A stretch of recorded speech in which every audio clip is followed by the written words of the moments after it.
The story begins on a cold Friday night when a 17-year-old babysitter named Lena agreed to watch a quiet suburban family's 6-year-old boy.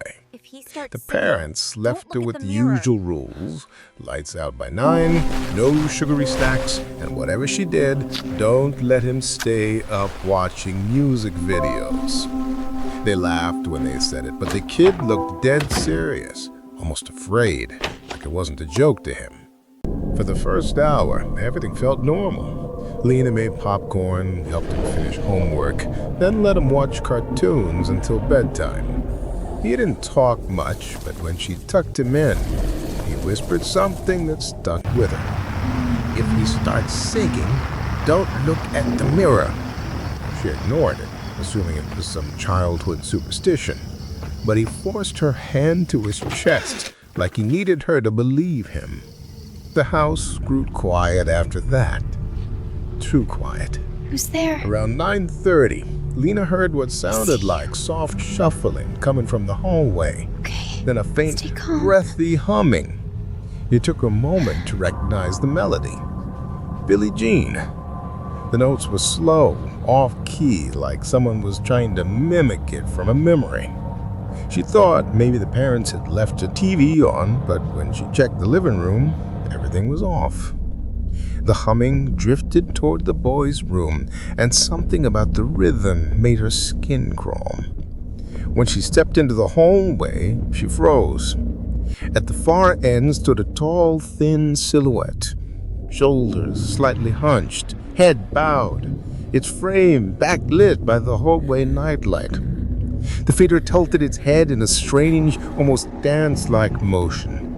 Then a whisper floated down the hall. "He, he." But it sounded wrong, strained, like someone tearing their throat trying to imitate the sound. Lena backed up, but the figure glided forward, too smooth to be human. Only when it saw her reflection did the humming stop. Its head snapped toward her with a short crack. She ran into the boy's room and slammed the door. He was already sitting up in bed, trembling. "Did you look at the mirror?" he whispered. Before she could answer, the doorknob began to twist slowly, then violently. The humming returned, louder now, trembling through the wood. Lena grabbed the boy and pulled him into the closet, pressing her hand over his mouth. The door creaked open. Light footsteps entered, dancing, light and tapping like a distorted shuffle. Something dragged its fingers across the closet door. Then it spoke in a voice that sounded layered, like multiple recordings playing at once. "You shouldn't have looked at me." The footsteps stopped.